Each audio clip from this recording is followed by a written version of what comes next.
भयो हाम्रो व्यवस्थापन संकायका डिन आदरणीय प्राध्यापक डाक्टर डिल्लीराज शर्मा। उहाँलाई घनश्याम सरले प्रस्तुत गर्नुभएको विषयमा आफ्नो रिफ्लेक्सन, विशेष गरी व्यवस्थापन, उहाँ घनश्याम सर मानविकी संकायको हुनुभयो।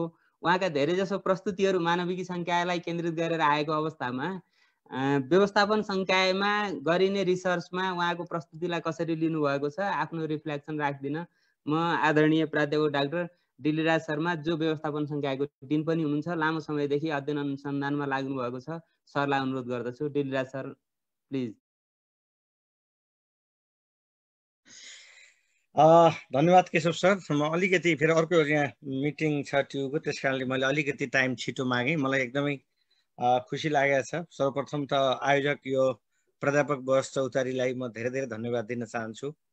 असाध्यै एकाडेमिक यो एउटा चाहिँ डिस्कोर्स अगाडि बढाउनु भएको छ।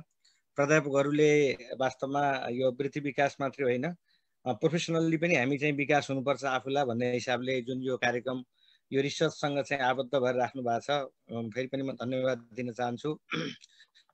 मलाई वास्तवमा प्रोफेसर घनश्याम सरले चाहिँ धेरै कुराहरू चाहिँ राखिसकेपछि यसमा धेरै बोल्नुपर्ने त मैले जरुरी देखिनँ। सरले धेरै लिटरेचरहरू अनि थ्योरिटिकल फ्रेमवर्क र कन्सेप्चुअल फ्रेमवर्कको बारेमा सरले एकदमै डिटेल आफ्नो प्रस्तुति राखिसक्नु भएको छ। सरले डेफिनिसन्सहरू, त्यसको चाहिँ त्यो सिमेट्रिक प्रेजेन्टेसनहरू सबै दिइसक्नु भएको छ। वास्तवमा टपिक्स असाध्यै रिगरस टपिक यहाँहरूले चाहिँ उठाउनु भएको छ। यो नै रिसर्चको थ्रस्ट नै मलाई लाग्छ, यो थ्योरिटिकल फ्रेमवर्क र कन्सेप्चुअल फ्रेमवर्क नै हामीले गर्ने रिसर्चको थ्रस्ट नै यही हो। यहीँबाटै हाम्रो चाहिँ रिसर्चका सम्पूर्ण एक्टिभिटिजहरू सुरु हुने गर्छन्।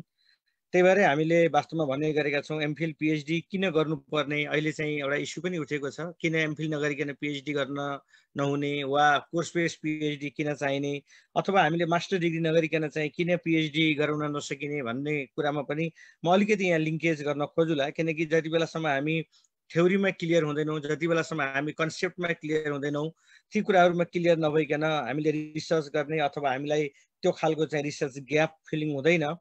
हामी यहाँ सोसियल साइन्ससँग आबद्ध रिसर्चरहरू छौँ सबैजना। त्यसकारण कहिलेकाहीँ हामीले सोसियल साइन्स रिसर्चमा दुईटा एप्रोचको कुरा गर्छौँ, इन्डक्टिभ एप्रोच र डिडक्टिभ एप्रोच। मैले अझ विद्या सरको पनि कुरा सुन्न चाहिँ मलाई मन थियो, अलिकति चाहिँ सम्भव रहेछ भने म सुनौला पनि। इन्डक्टिभ र डिडक्टिभ एप्रोचको कुरा हामीले गर्छौँ। वास्तवमा हुन त इन्डक्टिभ एप्रोचमा थ्योरी बिल्डिङ प्रोसेस र डिडक्टिभमा हामीले थ्योरी टेस्टिङ प्रोसेस भनेर भन्ने गरेका छौँ। तर डिडक्सनबाट पनि हामी कन्टिन्युअसली हामीले थ्योरी टेस्टिङ गर्दै जाँदा लास्टमा थ्योरी रिडिफाइन पनि गर्छौँ, रिबिल्डिङ पनि गर्छौँ, थ्योरी मोडिफिकेसन पनि गर्छौँ र हामी थ्योरी बिल्डिङ पनि फेरि लङ टर्ममा थ्योरी बिल्डिङ गर्न सकिन्छ भन्ने एप्रोचको आधारमा हामी अगाडि बढ्ने हो। र यो जहाँसम्म थ्योरिटिकल फ्रेमवर्क र कन्सेप्चुअल फ्रेमवर्कको कुरा उठाउनु भएको छ, यसलाई त म रिसर्चको हर्ट नै हो भनेर भन्छु। र यो कति बेला क्लियर हुन्छ भन्दा जति बेला हामीले रियल्ली आफूले बसेर रिसर्च गर्न थाल्छौँ, जति बेला हामीले त्यो फ्रेमवर्कभित्र पसेर हामीले काम गर्नुपर्ने हुन्छ, त्यति बेला मात्र हामीले यसलाई एप्लाई गर्न सक्ने अथवा बुझ्न सक्ने अवस्था आउँछ भन्ने मलाई लाग्दछ। नभए चाहिँ यो व्हाट इज व्हाटबाट मात्र त्यति धेरै क्लियर त नहोला। तर पनि रिसर्चमा हामीले जुन 4-5वटा कुराहरू सबभन्दा मूलभूत कुराहरू भनेर भन्ने गर्छौँ, सरले अघि निकै राम्रोसँग चाहिँ कुराहरू राखिसक्नु भएको छ। वास्तवमा टपिक सेलेक्सनदेखि लिएर रिसर्च क्वेसन्स पछि रिसर्च अब्जेक्टिभ्सको आधारमा हामीले हाइपोथेसिसको आधारमा मेथोलोजी र मेथोलोजीको आधारमा फाइन्डिङ एन्ड कन्क्लुजनसम्म हामीले जुन रिसर्चका मूलभूत इलिमेन्ट्सहरू भनेर हामीले भन्ने गर्छौँ, ती सबै इलिमेन्ट्सहरू कहाँनिर बसेका हुन्छन् त भन्दा थ्योरिटिकल र कन्सेप्चुअल फ्रेमवर्कमा यी सम्पूर्ण कुराहरू डिटरमाइन भएका हुन्छन् र त्यहीँ बसेका हुन्छन् भन्ने मलाई लाग्दछ। हुन त कहिलेकाहीँ धेरै रिसर्चरहरूले मैले कहिलेकाहीँ थेसिसहरू हेर्छु, पिएचडीको थेसिसहरू पनि हेर्दाखेरि कहिलेकाहीँ थ्योरिटिकल फ्रेमवर्क र कन्सेप्चुअल फ्रेमवर्कलाई एकै ठाउँमा राखेको, अलिकति चाहिँ यसलाई चाहिँ नछुट्याएको हो कि अथवा थ्योरिटिकल फ्रेमवर्कमा छिर्दै नछिरिकन कन्सेप्चुअल फ्रेमवर्कमा मात्रै पसेको हो कि भन्ने जस्तो पनि कहिलेकाहीँ हामीलाई त्यस्तो चाहिँ महसुस हुन्छ। तर यहाँ बुझ्न असाध्यै जरुरी कुरा के छ भने अघि प्रोफेसर घनश्यामले हाइलाइट गरिसक्नु भएको छ, वास्तवमा थ्योरिटिकल फ्रेमवर्क भनेको यो ब्रोडर स्केल अफ रिजोल्युसन भनेर भन्छौँ हामीले।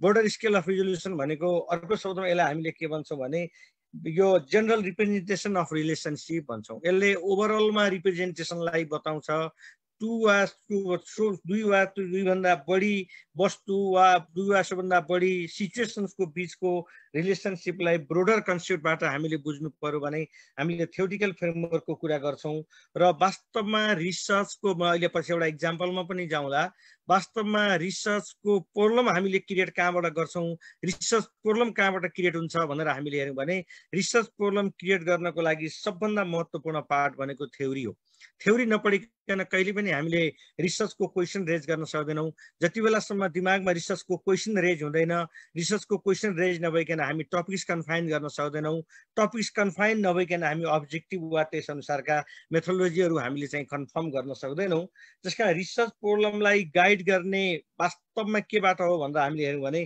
त्यो थ्योरिटिकल फ्रेमवर्कले नै हामीलाई त्यो कुरामा मद्दत पुर्याएको हुन्छ भने कन्सेप्चुअल फ्रेमवर्कको कुरा गऱ्यौँ भने यो अलि स्पेसिफिक डिरेक्सन हो त्यो थ्योरिटिकल फ्रेमवर्कलाई सपोर्ट गर्नको लागि हामीले त्यसपछि कन्सेप्चुअल फ्रेमवर्क डेभलप गरेका हुन्छौँ जसमा दुई वा सबभन्दा बढी स्पेसिफिक भेरिएबल्सहरूको बिचको रिलेसनसिपलाई हामीले मेजरमेन्ट गर्ने काम गरेका हुन्छौँ त्यसकारण यो एउटा त्यस्तो सिमेट्रिक डायग्रामेटिक प्रेजेन्टेसन हामीले भन्छौँ जहाँ इनपुट प्रोसेस र आउटपुटको रिलेसनसिपलाई हामीले मेजरमेन्ट गर्ने काम गरेका हुन्छौँ वास्तवमा कन्सेप्चुअल फ्रेमवर्कमा यो तीनवटा कुराहरू महत्त्वपूर्ण हुन्छ भन्ने मलाई लाग्छ इनपुट प्रोसेस र आउटपुट यो तीनवटा कुराहरूलाई हामीले कन्सेप्चुअल फ्रेमवर्कमा ल्याउँछौँ यो तीनवटा कुराहरूको कम्बिनेसन भएको हुनाले यसलाई रिसर्च प्याराडाइम भनेर पनि भन्ने गरिन्छ कन्सेप्चुअल फ्रेमवर्कलाई रिसर्च प्याराडाइम भन्ने गरिन्छ अब धेरै यसको इम्पोर्टेन्सको बारेमा सरले कुरा राखिसक्नु भएको छ मैले एक दुईवटा इक्जाम्पलहरू म म्यानेजमेन्टको भए पनि मैले एउटा थ्योरीबाट भेटाएको थिएँ एउटा एजुकेसनको मलाई साह्रै मनपर्ने एउटा इक्जाम्पल छ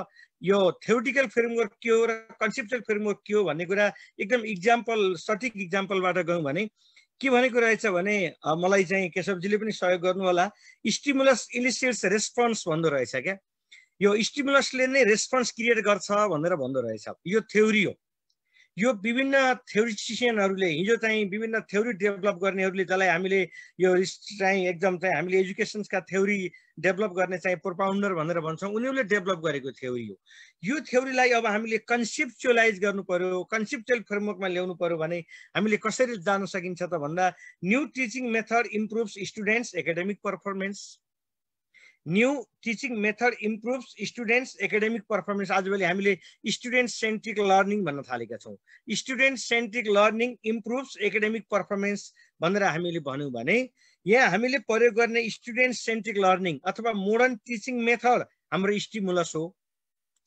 भने स्टुडेन्ट्स पर्फर्मेन्स हाम्रो के हो त भन्दा रेस्पोन्स हो यहाँ के कुरा बुझियो भने अब teaching method brings students performance अथवा इफेक्ट्स स्टुडेन्ट्स पर्फर्मेन्स भनेर हामीले भन्यो भने यहाँनिर कन्सेप्चुअल फ्रेमवर्क हामीले यसबाट डेभलप गर्ने भयौँ अब स्टुडेन्ट सेन्ट्रिक लर्निङमा के कुराहरू आउँछन् त भनेर हामीले गयौँ भने यसमा अब हामीले dependent independent intervening मोडरेटिङ मिडिएटिङ controlling different भेरिएबल्सहरूको जुन हामीले ग्राफिकल प्रेजेन्टेसन हामीले गरेर हामीले रिसर्च गर्नुपर्ने हो त्यो रिसर्च गर्नको लागि त्यो खालको ग्राफिकल प्रेजेन्टेसन्स हामीले त्यहाँ डेभलप गर्न सक्छौँ हुनसक्छ त्यहाँ मोडरेटिङ भेरिएबलहरू एज सेक्स इन्कमहरू आउलान् मिडिएटिङ भेरिएबल्सहरू क्लासरुमहरू टेक्नोलोजीहरू अरू इन्भाइरोमेन्टल फ्याक्टरहरूले चाहिँ महत्त्वपूर्ण रोलहरू प्ले गर्ला यो कुराहरूलाई त्यहाँ ध्यान दिनुपर्छ भन्ने मलाई लाग्दछ र वास्तवमा हाइपोथेसिस कहाँबाट डेभलप हुन्छ हामी सबै चाहिँ रिसर्चमा लागेका छौँ हामीले रिसर्च गर्दाखेरि पनि के भन्ने गर्छौँ भने the major objectives of this research is this भनेर भन्ने चलन छ अनि the specific objectives of this research is this भनेर हामीले भन्ने गर्छौँ भने त्यो द मेजर अब्जेक्टिभ कहाँबाट आउँछ भन्दा द मेजर इस्युबाट आउँछ मेजर इस्युबाट मेजर अब्जेक्टिभ आउँछ र त्यहीँबाटै हामीले फर्स्ट अथवा तपाईँको रिसर्चको फर्स्ट हाइपोथेसिस नै तपाईँले सेट गर्नुपर्ने भएको हुनाले थ्योरीबाटै तपाईँले मेजर हाइपोथेसिस सेट गर्नुहुन्छ अनि त्यही हाइपोथेसिसको आधारमा नै तपाईँले स्ट्याटिस्टिकल टुल्सहरू तपाईँका टेक्निकहरू तपाईँले के प्रयोग गर्नुपर्ने हो तपाईँले त्यहीँबाटै प्रयोग गरेर जानुहुन्छ अब म्यानेजमेन्टको कुरा गर्नुभएको छ मैले अघि एउटा एजुकेसनको कुरा गरेँ म्यानेजमेन्टको कुरा गर्दाखेरि जनरली म्यानेजमेन्टका साथीहरू पनि यहाँ हुनुहुन्छ होला हामीले थ्योरिटिकल फ्रेमवर्कमा के भन्ने गर्छौँ भने आजभोलि हामीले चाहिँ ब्याङ्क वित्तीय संस्थाहरूको पनि हेरिरहेका छौँ एउटा फाइनेन्सको प्रोमिनेन्ट थ्योरी के छ भने लिक्विडिटी इफेक्ट्स प्रोफिटेबिलिटी भन्छौँ हामी लिक्विडिटी इफेक्ट्स प्रोफिटेबिलिटी लिक्विडिटी बढी भयो भने प्रोफिटेबिलिटीलाई कस्तो असर पार्ने लिक्विडिटी कम भयो भने प्रोफिटेबिलिटीलाई कस्तो असर पार्ने लिक्विडिटी र प्रोफिटेबिलिटीको बिचमा इन्टर रिलेसनसिप छ भन्ने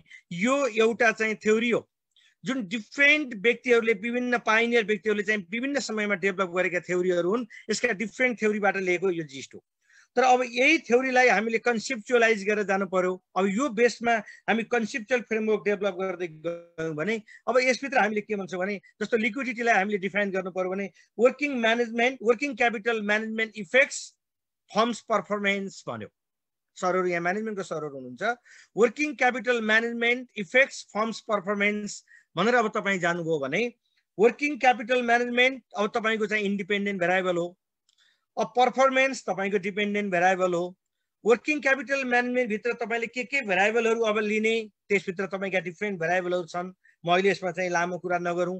तपाईँले हुनसक्छ त्यहाँ तपाईँले चाहिँ वर्किङ क्यापिटल म्यानेजमेन्ट भित्र inventory conversion period, payable deferral period, receivable conversion period, cash conversion साइकलहरू तपाईँले लिनु होला।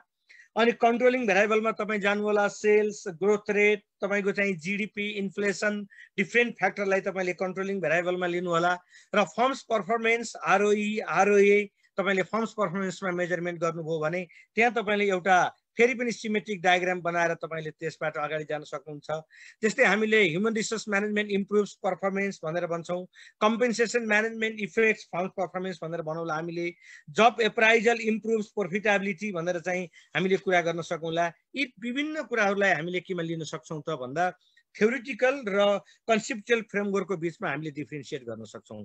त्यसकारण मेरो भनाइ के हो भने तपाईँ थ्योरिटिकल फ्रेमवर्क जति बेला तपाईँ थ्योरीमा कन्फर्म गर्नुहुन्छ त्यो थ्योरीबाटै तपाईँले अनि कन्सेप्ट चाहिँ तपाईँले चाहिँ डिराइभ गर्दै जानुहुन्छ। एउटा मलाई एकजना चाहिँ प्रोफेसरले पहिला एउटा चाहिँ मलाई एउटा चाहिँ कुरा गर्नुभएको थियो। मैले कहिलेकाहीँ यो सेयर पनि गर्ने गर्छु। साथीहरूलाई कस्तो लाग्छ, यसमा चित्त बुझ्छ कि बुझ्दैन? कन्सेप्चुअल फ्रेमवर्क र थ्योरिटिकल फ्रेमवर्कमा फरक के हो भनेर चाहिँ अझ राम्रोसँग हामीले एउटा व्यवहारिक कुरा गऱ्यौँ भने मानिलिनुहोस् तपाईँलाई कसैले चाहिँ एकदम चाहिँ मटन चाहिँ तपाईँलाई चाहिँ कुनै चाहिँ मटन सुप बनाउन भन्यो अथवा तपाईँलाई चाहिँ कुनै चाहिँ खालको चाहिँ कुनै परिकार तपाईँलाई बनाउनु पर्ने भयो, ल तपाईँले मटन सुप बनाउनु पर्ने भयो। तपाईँलाई मटन सुप बनाउनुहोस् भनेर चाहिँ तपाईँलाई दियो। भएर त्यो मटन सुप बनाउनको लागि तपाईँले कुनै एउटा ह्यान्डबुकबाट तपाईँ एउटा रेसिपी लिनुभयो। तपाईँले त्यहाँ रेसिपी प्राप्त गर्नुभयो। त्यसको लागि तपाईँलाई नहुने कुरा के हो भनेर चाहिँ दिएको रहेछ भने फन्डामेन्टल कुरा मटन, साल्ट, चिल्ली र केही स्पाइसीहरू भनेर तपाईँलाई त्यहाँ दिएको रहेछ। अब हेर्नुहोस् है, भने यहाँ सजिलोसँग बुझ्नुपर्ने कुरा के हो भने तपाईँको जुन चाहिँ तपाईँले चाहिँ मटन सुप बनाउनु पर्ने छ, मटन सुप तपाईँको प्रब्लम हो, तपाईँको रिसर्च प्रब्लम हो। अब तपाईँलाई दिएको जुन रेसिपी छ त्यो रेसिपीभित्र दिएका कुराहरू तपाईँका अहिलेका थ्योरी हुन्। तर अब त्यो थ्योरी र त्यो थ्योरीभित्र गएर तपाईँले अब रिसर्च गर्नु पर्यो, तपाईँले पकाउनु पर्यो भने अब त्यो पकाउँदा थ्योरिटिकल फ्रेमवर्क तपाईँले अब कन्सेप्चुअल फ्रेमवर्क तपाईँले डेभलप गर्नुहुन्छ। तपाईँले कसरी डेभलप गर्नुहुन्छ भने त्यहाँ ह्यान्डबुकमा दिएका कुराहरू त तपाईँले एप्लाई गर्नुहुन्छ, त्यसलाई तपाईँले मोडिफिकेसन पनि गर्न सक्नुहुन्छ। थ्योरीलाई तपाईँले कन्टेक्चुअलाइज गर्ने, थ्योरीलाई हामीले चाहिँ मोडरेसन गर्ने, थ्योरीलाई हामीले चेन्ज गर्न सक्छौँ भन्ने यसै अर्थमा हो। तपाईँले त्यहाँबाट तपाईँको कन्सेप्चुअल फ्रेमवर्क तपाईँले के बनाउन सक्नुहुन्छ भन्दा अब त्यो मटन सुपलाई तपाईँले बढी डिलिसियस बनाउनु पर्यो। त्यसलाई तपाईँले अब हुनसक्छ नि हाम्रो जस्तो अमेरिकातिर गएर खाने मटन सुप र यहाँ हामीले खाने मटन सुपमा फरक पर्छ। के आधारभूत कुराहरू भनेको मटन, साल्ट, चिल्ली अथवा चिल्ली नहुन पनि सक्छ अमेरिकन कन्टेक्स्टमा। केही बेसिक कुराहरूको आधारमा तयार गरिएको त्यो थ्योरी हो। त्यो थ्योरीलाई तपाईँले आफू अनुसार कन्सेप्चुअलाइज गर्नु पर्यो भने तपाईँले के गर्नुहुन्छ त त्यसमा विभिन्न ससेसहरू थप्ने, चिल्लीहरू थप्ने, केही परिकार अथवा केही चाहिँ नयाँ इन्ग्रिडियन्ट्सहरू तपाईँले थप्नुभयो र तपाईँले पकाउनु भयो भने आइडिया डेभलप गर्नुभयो भने त्यो तपाईँको कन्सेप्चुअल फ्रेमवर्क हो। त्यसकारण हामीले के भन्छौँ भने तपाईँको एक्जिस्टिङ थ्योरीलाई लजिकल कन्स्ट्रक्टबाट तपाईँले मोडिफिकेसन गर्नुभयो भने त्यो मोडिफिकेसन भनेको तपाईँको के हो त भन्दा तपाईँको कन्सेप्चुअल फ्रेमवर्क हो भनेर हामीले बुझ्छौँ। त्यस कारण थ्योरिटिकल फ्रेमवर्क भनेको थ्योरी भनेको तपाईँको एक्जिस्टिङ थ्योरी हो भनेको भने कन्सेप्ट भनेको चाहिँ तपाईँले त्यो थ्योरीलाई आफ्नो आइडिया लगाएर तपाईँले त्यसलाई चेन्ज गर्नुहुन्छ, तपाईँले त्यसलाई डेभलप गर्नुहुन्छ। त्यो तपाईँको डेभलपमेन्ट अफ थ्योरीलाई हामीले कन्सेप्चुअल फ्रेमवर्कभित्र चाहिँ हामीले लान्छौँ। र यो सुरु कहाँबाट गर्ने हो त भन्दा लिटरेचरबाटै हो। त्यही भएर लिटरेचरमा हामीले दुई किसिमको लिटरेचर भन्ने गरेका छौँ जहिले पनि। एउटा चाहिँ हामी थ्योरिटिकल रिभ्यू भनेर भन्छौँ। हामीले चाहिँ साथीहरूलाई रिभ्यू गर्दाखेरि थ्योरिटिकल रिभ्यू र तपाईँ चाहिँ यो इम्पिरिकल रिभ्यू हेर्नुहोस् भनेर भन्छौँ। कारण के भने थ्योरिटिकल रिभ्यू तपाईँको थ्योरिटिकल ब्याकग्राउन्डको लागि, थ्योरिटिकल फ्रेमवर्कको लागि हो भने इम्पिरिकल रिभ्यू भनेको तपाईले अरूले गरेका स्टडी हेर्नुभयो भने थ्योरीलाई एज इट इज टर्ममा प्रयोग नगरेको हुनसक्छ। तपाईले एउटा पाइनियर आर्टिकल पढ्नुभयो, अमेरिकन कन्टेक्स्टमा गरिएको रिसर्चको आर्टिकल पढ्नुभयो र त्यो आर्टिकललाई तपाईले त्यहाँ पढ्नुभयो भने त्यही केसमा त्यही टपिक्समा गरेको स्टडी तपाईले बेलायतको हेर्नुभयो भने तपाईले त्यहाँ जुन जुन भेरिएबलहरू प्रयोग गरेको छ, जुन जुन कन्स्ट्रक्टहरू प्रयोग गरेको छ, बेलायतको कन्टेक्स्टमा वा इन्डियन कन्टेक्स्टमा त्योभन्दा फरक रूपबाट प्रयोग गरेको हुनसक्छ भने अब होइन to conduct similar type of research in context of Nepal भनेर तपाईले रिसर्च गर्न थाल्नुभयो भने definitely you will change some variables, you will add some variables or you will remove some variables, you will change some variables according to the context of Nepal, because all those variables may not be relevant in the context of Nepal also. त्यसकारण हामीले के भन्छौं भने यो conceptual framework भनेको this is the synthesize between theoretical and empirical review भनेर पनि हामीले भन्छौं। दुईटैलाई हामीले synthesize गर्छौं र त्यसको आधारमा हामीले symmetric diagram तयार गर्छौं जुन तपाईको self constructed हो, self made हो र वास्तवमा एउटा कुरा चाहिँ मलाई के लाग्छ भने साथीहरुको लागि म यो ओपन गर्छु, कन्सेप्चुअल फ्रेमवर्क भनेको no need to be already tested, यो तपाईले टेस्ट गर्ने हो, no need to be already tested, but theoretical चाहिँ रिभ्यू भनेको चाहिँ के भने that is already tested, theoretical framework is already tested, already written by certain authors, त्यसैले त्यसलाई हामीले चेन्ज गर्दै लान्छौं र यसरी चेन्ज गर्ने भएको हुनाले अघि प्रोफेसर घनश्यामले भने चाहिँ कन्सेप्चुअल फ्रेमवर्कमा आउँदा तपाईले कैजुअल कम्पेरेटिभ स्टडी गरिसक्नुहुन्छ, तपाईले विभिन्न स्ट्याटिस्टिकल टुल्सहरु प्रयोग गर्नुहुन्छ, तपाईको कन्टेक्स्ट अनुसार रिलेभेन्ट भयो कि भएन अनि मात्र तपाईले स्टडी गरेर के भन्न सक्नुहुन्छ लास्टमा डिस्कसन गर्ने बेलामा this study is consistent with the study of falanu falanu falanu and it is not consistent with the study of that study भनेर भन्ने हामीले चाहिँ भूमिका प्राप्त गरेका हुन्छौं। त्यसकारण यो थ्योरिटिकल फ्रेमवर्क र कन्सेप्चुअल फ्रेमवर्कको बारेमा अलिकति क्लियर हौं, थ्योरीबाटै कन्सेप्ट आउने यो कुरा क्लियर हो, तर थ्योरिटिकल फ्रेमवर्क र कन्सेप्चुअल फ्रेमवर्क एउटै अलिक होइन भन्ने कुरालाई हामीले बुझ्नु पर्यो र कन्सेप्चुअल फ्रेमवर्कमा हामी जति क्लियर भएर जान्छौं त्यस आधारमा हामीले गर्ने रिसर्चलाई हामीले मेजरेबल बनाउन सक्छौं। अघि नै चाहिँ प्रोफेसरले भने जस्तै वास्तवमा हाम्रो रिसर्च भनेको अर्गनाइज्ड, सिस्टमेटिक, फ्याक्ट फाइन्डिङ र साइन्टिफिक बनाउनको लागि यो चारवटा सबभन्दा रिसर्चका मूलभूत विषयवस्तु भएको हुनाले यी कुराहरूलाई चाहिँ हामीले राम्रोसँग लिएर जानको लागि यसमा चाहिँ हामी एकदम क्लियर भएर अगाडि जानुपर्ने हुन्छ। अहिलेलाई मेरो सानो चाहिँ मेरो इन्साइट्स मैले यही राख्ने अनुमति चाहे। यो सारै ठुलो र गहन टपिक छ, वास्तवमा यसमा लामो छलफल गरेर चाहिँ अगाडि बढ्नु नै राम्रो कुरा पनि हो। यति भएपछि साथीहरुले पनि स्टडी गर्दै गर्नु भएको छ, साथीहरुका पनि आफ्ना कुराहरु होलान्, एकछिन म सुन्छु त्यसपछि म बिदा हुनुपर्ने छ। म यति कुराहरु राखे, अवसर दिनु हो। केशवजी लगायत यो टिमलाई फेरि धन्यवाद दिन चाहन्छु। कहिलेकाहीँ पटक पटक बोलाउनुहुन्छ, मौका मिलेसम्म आउने पनि गरेको छु। एकाडेमिक काममा म जहिले पनि उपस्थित हुनेछु, सधैँ सहयोग गर्नेछु। धन्यवाद, नमस्कार। धन्यवाद सर, हामी आभारी छौं प्राध्यापक डाक्टर दिल्लीराज शर्मा प्रति।